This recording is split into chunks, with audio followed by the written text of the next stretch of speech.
Hi hello வணக்கம் நண்பர்களே. கிட்டத்தட்ட 200 மில்லியன் ஆண்டுகளுக்கு முன்பு பெரிய பறக்கும் ஊர்வன இனங்களை, அதாவது டெரோசார்கள், டைனோசர்கள் வாழ்ந்த காலத்திலேயே பறந்து திரிந்ததை விஞ்ஞானிகள் கண்டுபிடித்துள்ளனர். 2013ஆம் ஆண்டில் விஞ்ஞானிகள் அரிசோனாவில் ஒரு டெரோசார் தாடையை கண்டுபிடிச்சிருக்காங்க. இப்போ இதை முற்றிலும் ஒரு புதிய இனம் என்பதை அவர்கள் உறுதிப்படுத்தியிருக்காங்க. நவீன ஸ்கேனிங் தொழில்நுட்பத்தின் உதவியோட இந்த கண்டுபிடிப்பை வெளிக்கொண்டு வந்திருக்காங்க. இந்த ஊர்வன இனத்திற்கு ஆஸ்ட் விங்ட் டான் காடஸ் என பொருள்படக்கூடிய இயோடோடெஃப் ராடாக்டைலஸ் மெசின்ட்ரியா என பெயரிட்டிருக்காங்க.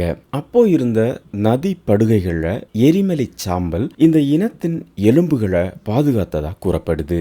வாஷிங்டன் டிசியில் உள்ள Smithsonian's national museum of natural history அருங்காட்சியகத்தை சேர்ந்த ஆராய்ச்சியாளர்கள் குழுவால இந்த உயிரினத்திற்கு பெயரிடப்பட்டிருக்கு.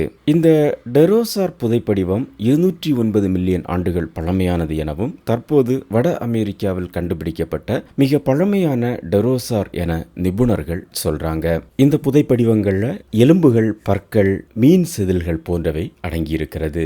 இந்த ட்ரையாசிக் டெரோசர்களின் எலும்புகள் மிக சிறியது, மெல்லியது, உள்ள வெற்றிடமா இருக்கக்கூடியது. இதனால இது புதைப்படிவமா மாறுவதற்கு முன்பே அழிக்கப்படுது. இந்த புதைப்படிவம் இருந்த இடம் 200 மில்லியன் ஆண்டுகளுக்கு முன்பு ஒரு ஆற்றுப்படுகையா இருந்திருக்கு. இதுல செதில்கள், எலும்புகள் படிப்படியா சிக்கி வண்டல் அடுக்குகளால பாதுகாக்கப்பட்டிருக்கு. இங்க இப்போ அழிந்துவிட்ட விலங்குகளின் குழுக்களையும் விஞ்ஞானிகள் கண்டறிந்திருக்காங்க. இதுல முதலை இனங்கள், தவளைகள், ஆமைகள் போன்று பல உயிரினங்கள் அடையாளம் காணப்பட்டிருக்கு.